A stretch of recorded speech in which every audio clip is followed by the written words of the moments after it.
হ্যাঁ, আমার বোনের বাসায় আসলাম আজকে সকালে। দাওয়াত, আমাদের অনেক দিন থেকে দাওয়াত আসা হচ্ছে না। খুবই শীত, শীত কমলো একটু একটু, তো আসলাম আজকে। তো আমার বোনেরও শান্তি লাগবে, আমারও মনের মধ্যে শান্তি লাগবে, এই জন্য আসলাম। এই যে এখন রান্না করব, আমার বোনের সুন্দর চুলা ফেলছে, এই চুলায় রান্না করব আজকে। দেখি, পরে দেখাবো আপনাদের আরো। এই যে সুন্দর চুলা আমার বোন ফেলে রাখছে, অনেক দিন থেকে খালি বলে আই চুলা। এই যে সুন্দর চুলা আমার বোন ফেলছে।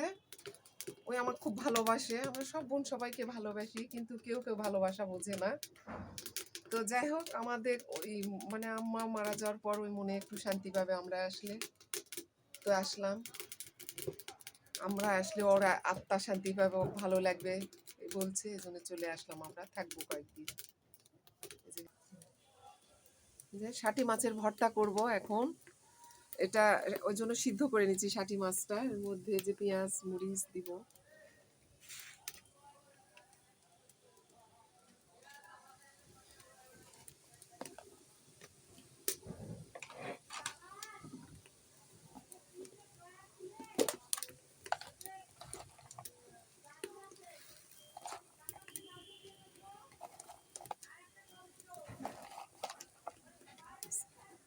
তো এই ভর্তার জন্য এই যে শুকনা মরিচ একটু ভেজে নিচ্ছি, এটা হাতে দিয়ে মশলায় ভর্তা করব, পেঁয়াজ দিব। এই যে এখন মাছ ভাজি করব, এই মাছ ঝোল করব। রুই মাছ, এটা খুব বড় রুই মাছ।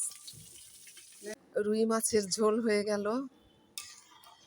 মাছ ভাজার পর যে সিদ্ধ আলু দিয়ে মাছটা ঝোল করলাম, খুবই সুস্বাদু হয়েছে। এই যে দুধগুলো এখন পাতিলে জাল দিব, ঢেলে নিচ্ছি।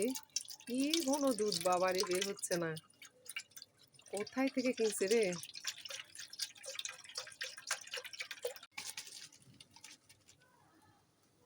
চচ্চড়ি হয়ে গেল, লাউ শাকের বোয়াল মাছের মাথা কাটা ঠোঁটা দিয়ে চাকা দিয়ে সব দিয়ে এটা চচ্চড়ি করা শেষ। খুবই সুন্দর হয়েছে। আমার এই যে আমার বোনের বাসায় আমাদের রান্না হয়ে গেল, ছাদ থেকে চলে আসলাম আমরা।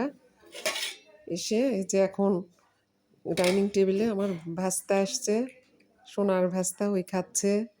এই যে দুলা ভাই খাচ্ছে, নুহু খাচ্ছে, এরা সবাই খেতে বসছে, এগুলো সব দেখালাম।